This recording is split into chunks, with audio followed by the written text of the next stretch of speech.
welcome to a new episode of PR360. And I'm your host, Brett Deister. If you could please subscribe to PR360 on Apple Podcasts, Google Podcasts, Spotify, and Amazon Music. Leave a review. It really does help with the rankings. And join us and subscribe on the YouTube page as well, or Facebook as well, with the new videos that we have going on.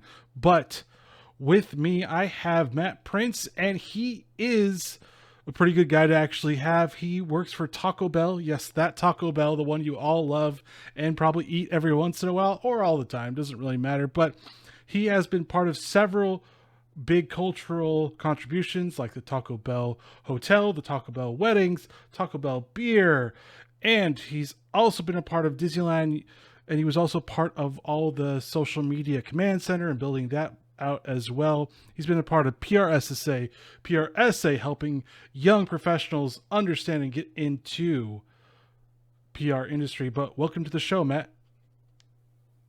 Thank you. Excited to be here. And the first question I ask all my guests is, are you a coffee or tea drinker? You know, I'm a new coffee drinker. I know that's probably a very rare thing to hear for someone, one, in our profession, two, probably someone at my age. But two things kind of propelled me into coffee drinking. One, having my second child, that kind of dipped me into a place of no return where I needed the extra boost. And then also, working from home, because I'm an introvert. So I rely on other people to get my energy. And so working from home, I didn't have the hustle and bustle from the office. I didn't have those hallway conversations. And so I found myself, like, during the start of COVID and working from home, I'm like, I'm getting way more tired than I usually am at this time. So I recently started getting into coffee, and it's like, I don't really love the taste, but I kind of need it to get going now. So what do you usually drink? What's your favorite go-to? I found my ease, like the transition that I found is best for me now, is like the iced coffee. And I love milk, so the more milk, the better. So I think lattes are my go-to now. But maybe I'll dip into the more serious stuff. If you really want the hit, try cold brew, because that gives you about double the caffeine as anything else. Okay, noted. And thank you. If you kind of don't like the flavor, try a pour-over style coffee. There's different ways of brewing it, so that will give you more flavor from the coffee. You just have to get good coffee at the same time. All right, good to know. Just a Thanks. little bit of hints for you, because I was a barista in my former life. Oh, nice. Yeah, no, that's exactly what a newbie like myself needs to hear, so I appreciate it. And I gave a very brief overview about your expertise, but can you give us a little bit more about who you are for our guests, or actually for our audience? Yeah, absolutely. Absolutely. So Matt Prince, I lead the public relations team for Taco Bell.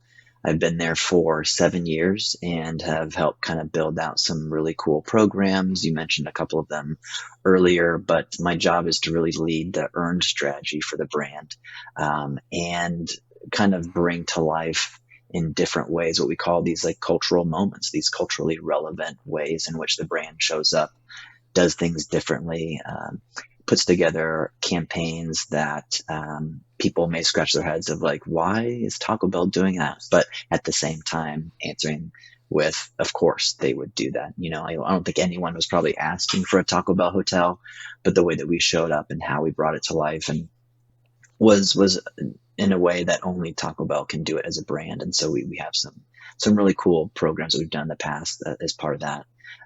Prior to my time at Taco Bell, I spent about 5 years with the Walt Disney Company. Half of that time was in digital marketing, as you mentioned, leading brand social media monitoring and engagement. So really for the first time, looking at how community management was done for parks and resorts, because at that time it really wasn't a thing. And a big part of my job was going into the parks, eating the food, riding the rides, and shooting content. It was a really tough job, but someone had to do it. And then my other half of Disney tenure was spent in public affairs, and was actually a speechwriter for the president of Disneyland, and managed communications for the executives that were based in Southern California. Really, really great opportunity. And then prior to that, I spent time within nonprofits and with government work. So I've had a wide range of nonprofit, government, entertainment, food experience. And of course, and I'm sure we'll get into a little bit later, have a big tie to student development, especially within public relations, and trying to give back and help students with their growth, and really find their path and help with mentorship and guidance and resources along the way. Gotcha. And then moving on to those PR cultural phenomenons or moments can be incredibly hard to do. I mean, it's not one of those things where you go, we're just going to do this and it's going to be awesome. So, how did your team go about doing that with Taco Bell, all the different things that you guys have done? Was there like an idea of like, we're going to do this, or did it come out naturally through meetings and just doing life with PR? Yeah, I think a big reason for some of the successes of these programs is that they're rooted in cultural or behavioral insights. So I think we can probably all think of examples of brands or companies that have shown up in social or in other places where it's like, what, they don't really belong there. Like, why are they showing up? Why are they enjoying the conversation? And we didn't want that to happen. We wanted everything that we do to be purposeful. We do what we call this like logo swap test, where if you can take the Taco Bell logo out and put another brand's logo in its place, does that campaign still make sense? And if it does, then maybe it's not uniquely Taco Bell, and maybe we should rethink how we bring it to life. So a lot of what we come up with is based in social insights, and social monitoring is a big part of our role. We look at different conversations. I'll give an example of like Taco Bell weddings, where again, on the outside, like, who would want to get married at a Taco Bell? That seems kind of crazy. But back all the way up to the beginning of the thought process, we were seeing in social that a lot of our fans were getting proposed to with sauce packets, because if you're familiar, our sauce packets have like words on them, and one says like, "Will you marry me?" So we were seeing a lot of people getting proposed to with sauce packets, which was cool. And by itself, I think it's interesting. It's a fan engagement moment. But if you put that aside and continue looking, you'll see that people were also taking their wedding photos at Taco Bell. People were taking Taco Bell to their after parties.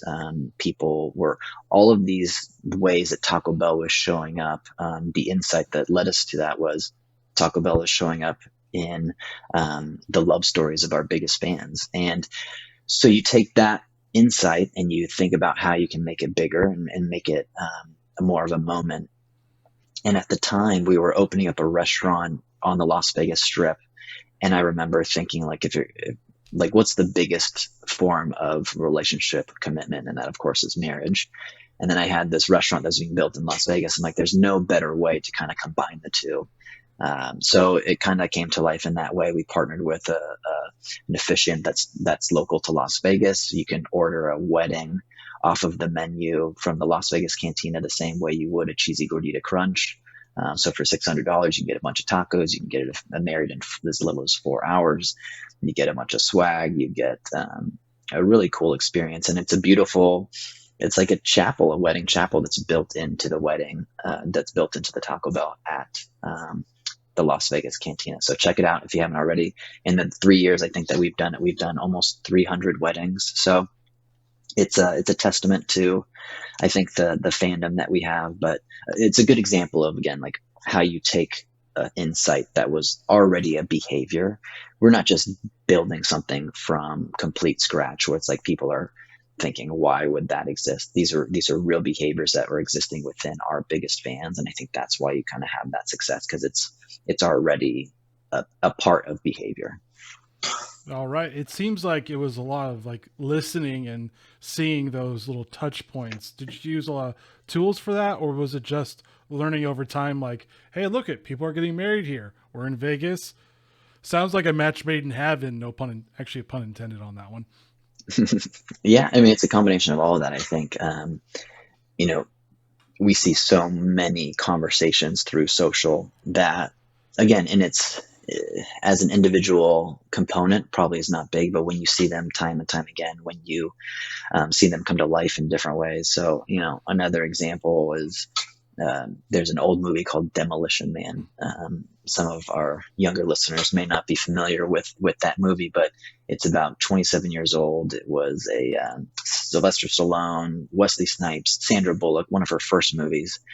And in the movie, Taco Bell is the only restaurant that exists in the future. The movie takes place in the future, and in the future, the only restaurant that exists is Taco Bell. Still to this day, one of the best forms of product placement in a movie that I've seen. But in social, people bring this up all the time, especially when we come out with more innovative things, whether it be restaurant design. They're like one step closer to Taco Bell taking over all of the restaurants in the world, one step closer to Taco Bell winning the franchise wars. And so one of the things that I wanted to do and had this idea when I first started at Taco Bell was like, how do you bring that to life in a cool way? So for the 25th anniversary of the film, we partnered with Warner Brothers. We recreated the fine dining Taco Bell restaurant that was in the movie and brought that to life at Comic-Con, and had such an amazing experience. It was fine dining. It was free, but it was a way of launching our nacho fries at the time. We basically told the prequel story of how Taco Bell was the only restaurant in the future. And it was amazing. We had a wait for, 6-hour wait for 3 days straight. And again, it was tapping into that behavior that was real, the conversations that were already existing. We're just kind of fanning flames on them. But through social listening, through behaviors, through consumer insights, through, just how our food shows up in different places in culture, like those things all together, I think create some really magical moments.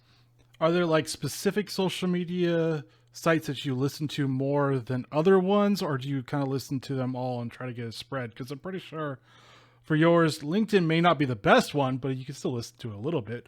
But it seems like Twitter, Facebook, maybe TikTok, and Snapchat may be the better ones to listen to. Is there any difference between them? Yeah, I mean, I think every social platform has its value. Where you typically see a majority of the conversations come through, I'd say, would be your Twitters, Instagrams, and now TikToks of the world. So we work really closely with a brand called NetBase, and they're a social listening tool that we've worked with for, I'd say, almost 10 years, and building out even some proprietary monitoring tools that if you were to go to our Taco Bell headquarters right now, we have this room called the Fishbowl, and we have 12 monitors on the wall that are monitoring real-time conversation 24 hours a day, 7 days a week.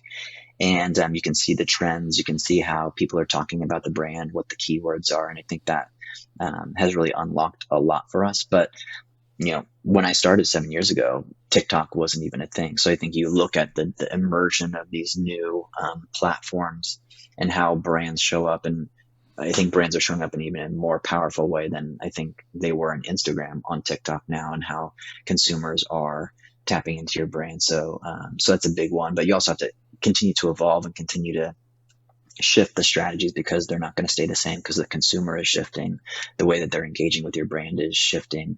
So you kind of have to stay flexible and keep an ear out in all of those places. Mm-hmm. And I mean, how do you start out with just doing those things? You talk about listening and everything, but after the listening, how do you go about actually enacting those cultural phenomenons like the Taco Bell beer and all that stuff? Do you like strat with your team? Do you kind of look at your social listening and bring that? Do you have like a whiteboard and you're like, let's just throw ideas as well? Do you have like any type of like, I guess, formula for that? Yeah, I think it's a element of all of those things. One thing I learned early on in my career was like I would take those insights and I'd take the ball and I'd try to run with it all the way to the end zone. And I realized that wasn't the most beneficial way of bringing things to life. It's really helpful to bring people along with you, and to kind of get course correction as you go through it too. So I'll take that idea or insight, like, hey, and I'll soft sound it with folks in our department or outside of our department. Say, hey, what would you think if we did this? Or if I were to say this, like, what does that make you think about? And getting that feedback is really helpful to kind of have that idea take shape, because I don't think any one individual can just from start to finish run with an idea, especially for like a big brand like Taco Bell. It's going to need a lot of work along the way and a lot of partners, a lot of cross-functional integration to make things happen, whether things show up at the restaurant or whether you build them from scratch. A lot of people need to come with you on that journey. So it's really important to bring people along. But it starts with the whiteboard. It starts with that social listening. It starts with those conversations of like, what if, taking, my colleagues out for a beer and we're like, okay, crazy idea. What do you think about this? And it goes a long way. And then from there, you just build out and continue to grow. And for the example of the Demolition Man, like I had that idea 4 years before we actually brought it to life. And the reason why it didn't come to life was because there wasn't the right fit for that idea. And it wasn't until we launched Nacho Fries, and it wasn't until we got the thought partners from other areas that build on the original idea that it became something. So that was like a big learning piece of my earlier career, like bring people along, get that buy off, get that support, and make it come to life in a really cool way. And you talked about like course corrections. Is there a way of like figuring out the steering of it? Because it can be very like you gotta just do a complete pivot, or sometimes it's just like a little bit like an inch or so that you gotta change. Is there like any subtleties to like figure out how to do that, or is it more of just trusting your gut and your team at the same time? Yeah, it's a really hard thing to do. And it's a really great question because I think a lot of times in your career, you will hear the word no, and you have to determine, is this something worth fighting for? Or is this like, I value that insight. That's really good. I'm going to make sure that my resources are better spent on other things. And then you kind of walk the line in between the two. So it's also getting, really good feedback. Really good feedback is something that's so valuable. It's not just the word no, it's the why behind the no. So you can then take it and say, okay, I understand that, not being prideful in making sure that you're able to take that criticism and then build off of it. And I think that's really important to do, especially as you go through your career of learning. It is that gut feeling of, hey, I'm really passionate about this thing. I am going to keep going with it, but I'm going to make sure I'm strategic about the shifts and the course corrections. And there's other times like, hey, this is really important to me, but it's not the best use of my time.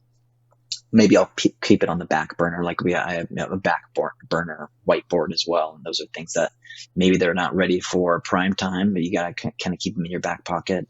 And maybe something will happen in culture or something will happen with the brand or trends that you're like, oh, I have the perfect idea for that. And you can kind of bring it back to life in a different way that makes more sense. And I mean, emerging trends just seem to be one of those things that Taco Bell seems to be either ahead of or on trend with. So how do you keep that all under control? How do you keep that going? How do you keep being on trend, or at least understanding the trends that are going on? Yeah, I think one of the things that we try to do is we have this mindset of an eternal 25-year-old. And what that means is it's a very aspirational age, right? When you're 15, you want to be 25. When you're 50, you want to be 25. But also, when you think of the 25-year-old of today, it's very different than the 25-year-old of 10 years ago or 20 years ago. So, what it does is it continues to allow you to shift as a brand for your strategy to shift to match the culture of today, to match the generation of today. So like as we dip into like Gen Z and the amazing things that they bring to how brands are rethinking how they engage with consumers. We have to do that because they're becoming 25 and that mindset is going to shift and to make sure that we are the brand that those younger generations are looking at. So I think by creating this mindset that's flexible, that allows you to shift, that's not rigid and saying, hey, this is our position and it's not going to change. I don't think that's the way to go. Like it's going to have to change. It's going to have to shift with culture, with generational divides, and you're going to want to change with culture. And I think that's one of the reasons or ways that we do it. Gotcha. And then how has just creating content or even do earn media, PR, and everything changed since COVID? I mean, you talked about having to work from home more often, but is there anything else that's actually changed within Taco Bell and the marketing and the PR side of it? Yeah, I think if you look over the past year and a half during COVID, so much has shifted for brands. One of the big things, I mean, not just COVID, but you look at, social inequalities, you look at the political unrest that we had.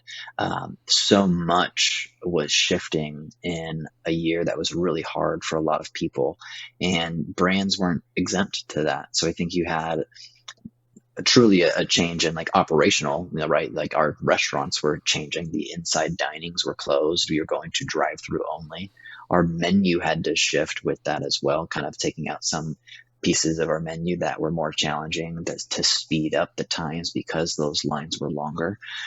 So you have those impacts, but you also have, you know, generations like Gen Z who are saying like, hey, we're in the middle of, this a big social inequality conversation, and we want to know where you stand.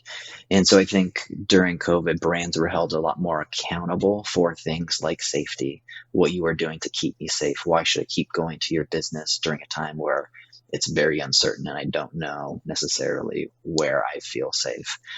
So being really transparent and accommodating where you can. Where do you stand on social issues? Where do you stand on some of these inequality issues? Because that accountability is really important for younger generations to make their decisions based on not just buying a product, but buying a purpose and buying a belief. And I think that's one of the biggest shifts that you're seeing now too, with younger generations is not necessarily being driven by material objects, but be driven by purpose, and very meaningful decision-making process of how they engage with brands, but wanting to make sure that you have a tie to and what you believe in and that you're living that every day.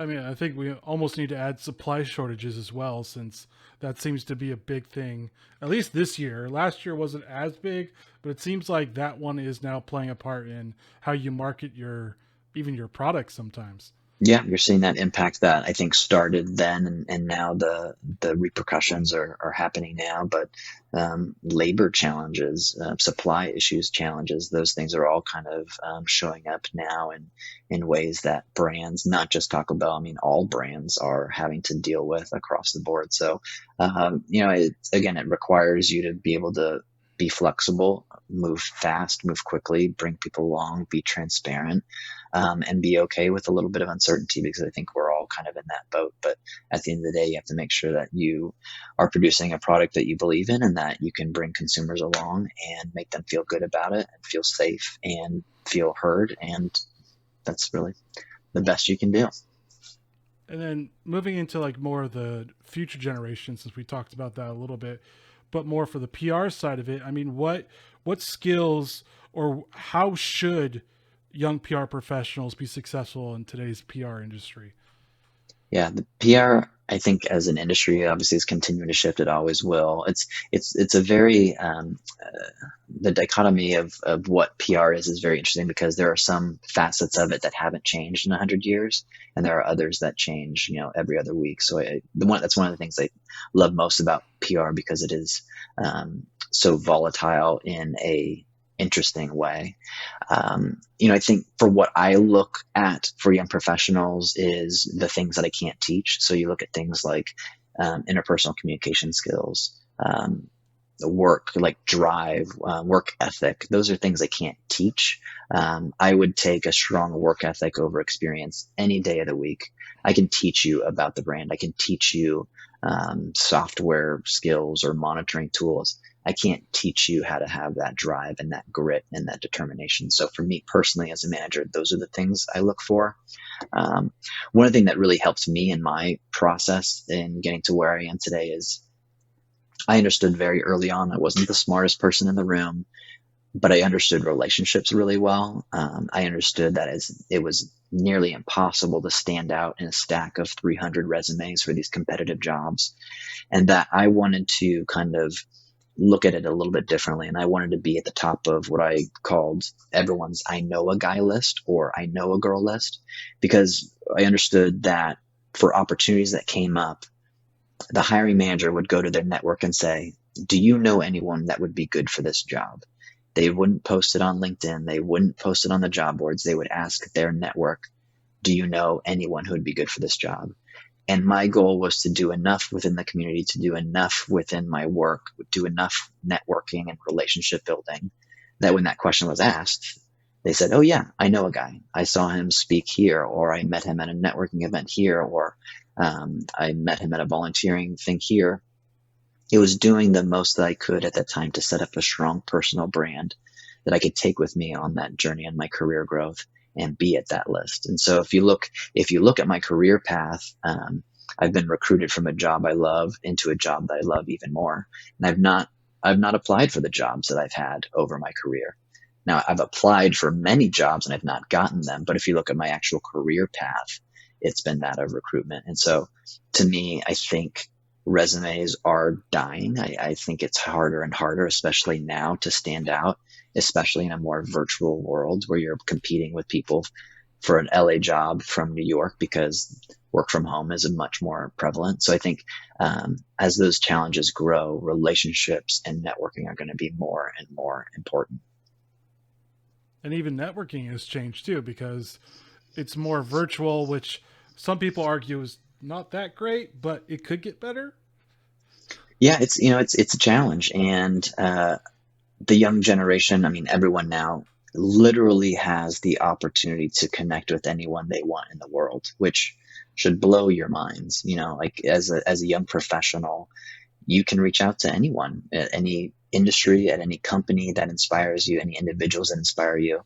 And I encourage them to do that and like find those people that inspire you, pick their brain. You're not looking for like, hey, do you have any job openings? It's like, hey, do you have 15 minutes? I love what you've done. I love the mindset you bring to your job every day. I'd love to pick your brain and learn from you. And you'd be surprised of how many people are saying, absolutely, like I would love to do that. Because also what you're seeing during the pandemic is older professionals like myself who love to give back through volunteer opportunities. We haven't had that. We haven't had those volunteer opportunities because of COVID. So you have this built up desire for people wanting to give back. So one of the things that I started this past year was a program called Net Synergy, and it was built with that in mind. I have about 180 mentors that have said, hey, I want to give back. I want to make myself available. These are people from agencies, biggest agencies across the country. These are from the biggest companies across the country, saying, I'm available. Reach out to me. If you need a virtual mentor, I'm here. And then it's letting students know, like, hey, here are resources. Here are ways that you can connect. Here are things that you can do during this pandemic, because it's hard. It was hard enough when there was no pandemic starting off in your career, let alone during a pandemic. So that's one of the reasons why I started that, was to hopefully help out a little bit and connect people better with jobs and mentors as resources, because that's really the most important thing that you can do in this career, especially within PR, is building those relationships. Mm-hmm. And then what about like organizations like PRSA and PRSSA? Would those be beneficial for them to still try to go into as well? Because I mean, that's networking in some ways as well. Absolutely. I mean, as a student, I was involved in PRSSA at Cal State Fullerton. I'm still involved as their professional advisor. I have been for the past 11 years. So I get to work directly with the students, and it helps me to keep pace with the changing landscape of where their challenges are compared to where my challenges were when I was a student. And so PRSSA is such an amazing tool. I encourage students to get involved with it. There's chapters all around the country that are really, really impactful. And then PRSA as an organization is fantastic. I served as president for its 50th anniversary. I served on the board for over 10 years. That to this day, I think, is one of the most impactful communities for PR specifically, that can help build those networks and build those relationships. And PR is such an amazing world, because you'll be a client for someone one day, and they'll be a coworker, the next, and they'll be your boss, the next. There's such a small circle of people when you really look at the connectivity of this industry. And so those relationships are more and more important to have. And PRSA was such an amazing tool for that. Mm-hmm. And then fun question for you. If you could create a new food item for the Taco Bell menu, what would you create? Oh, that's a good question. They do let me into the test kitchen every now and again. And I mean, one of the things that's great about Taco Bell is like the ability to customize. So you can truly, like as a consumer, you can pretty much build whatever you want, which is nice. You can kind of be your own personal chef. I think I would do, this is not an original, but there's some really good desserts that are in other places around the world. And I want to say it's in Thailand, but there's like a Kit Kat quesadilla, and it's a dessert menu item, and it's melted chocolate in kind of this more dessert style. It's not bread, but it's like a dessert style, kind of like a crepe material, and it's excellent. So again, not unique to me, but I would bring that to the States, and I would up our dessert game. All right. Thank you, Matt, for joining PR360 and sharing your knowledge about everything that you do and for future generations. My pleasure. Thank you. And thank you for joining PR360. As always, please subscribe to PR360 on Apple Podcasts, Google Podcasts, Spotify, and Amazon Music. Leave a review. It really does help with